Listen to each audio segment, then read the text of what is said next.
All right, welcome into another week of Whether or Not. I'm your host, meteorologist Scott Sumner, and yeah, it's sponsored by Ford. You know, this summer has been pretty brutal in a lot of different ways, but one of those ways, and I've heard this complained a lot about recently, is the fact that there seems to be every week a lot of smoke moving in and out of the area. And that is due, obviously, to what we have been talking about in the Weather Center here for months now, for some of that smoke that's up in Canada's way. Now, I did a little research in that, and that's what today's podcast is all about. So, with the local area having to deal with hazy skies earlier this week, and over 80 days this year of moderate to unhealthy air coming in from Canada since basically March, I researched on why our Canadian neighbors have had a terrible time controlling the wildfire situation in their country. And this is kind of what I found out. Now, part of the problem has been lightning induced by Mother Nature.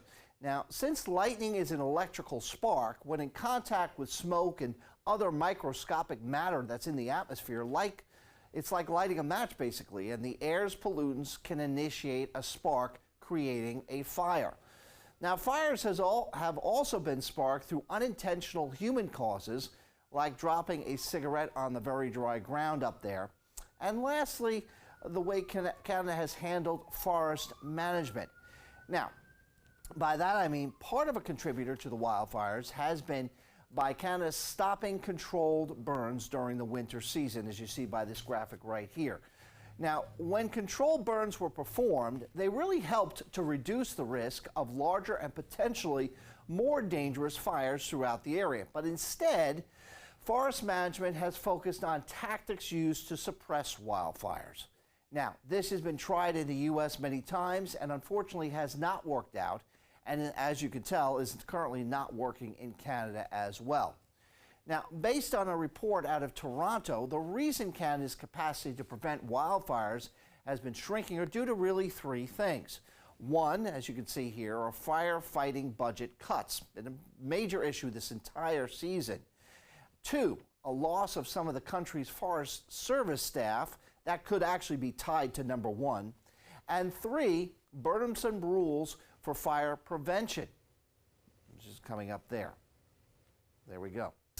Now, as it currently stands, the Canadian Interagency Forest Fire Center, which is the CIFFC, they have said that there are nearly 600 out-of-control wildfires, which is basically 2/3 of the total amount of forest fires that are currently ongoing throughout the country from coast to coast.